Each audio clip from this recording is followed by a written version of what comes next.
And the other thing that I noticed was, as police noticed themselves, was the bullet holes in the side of the vehicle covered up by duct tape. And I also noticed that back right window that you see the blanket over was not broken in Truman. I think something nefarious happened inside that vehicle. But he was not arrested then, even given all of this strange and peculiar evidence.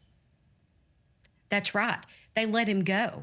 The officer who originally pulled him over tried to call CPS, tried to report it, and they didn't know what to do because offices were closed and they were traveling across states. And so they let them go. With all of this, you can hear the officer through the body cam footage talk to the other officer, "I'm nervous about this. This don't feel right."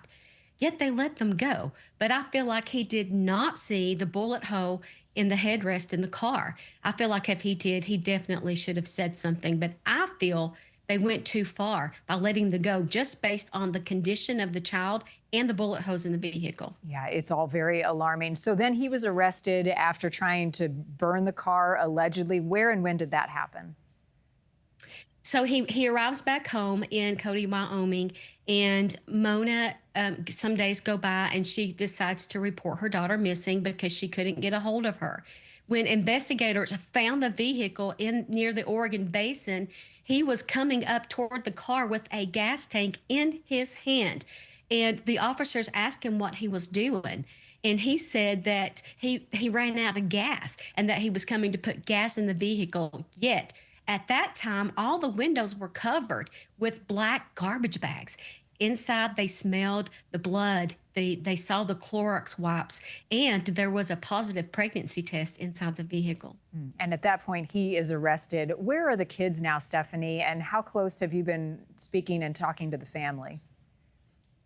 The children are with Adam's mother. From all accounting, Mona says that she's a great grandmother and she takes very well care of them. My problem is if we don't get this conviction on Adam and he gets out in 5 to 7 years, then he goes right back home to the children because he lived with mom and dad prior to this happening. And so there is a danger there. Yeah, which brings us to the public, and police and the sheriff in that county are asking for the public to look for certain items. Take us back through what they are trying to find in this case. They are trying to find, first and foremost, Katie Ferguson herself.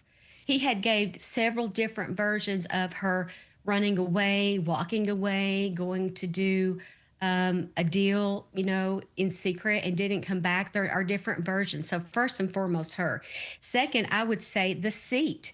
The whole entire front seat that you saw in the body cam is missing.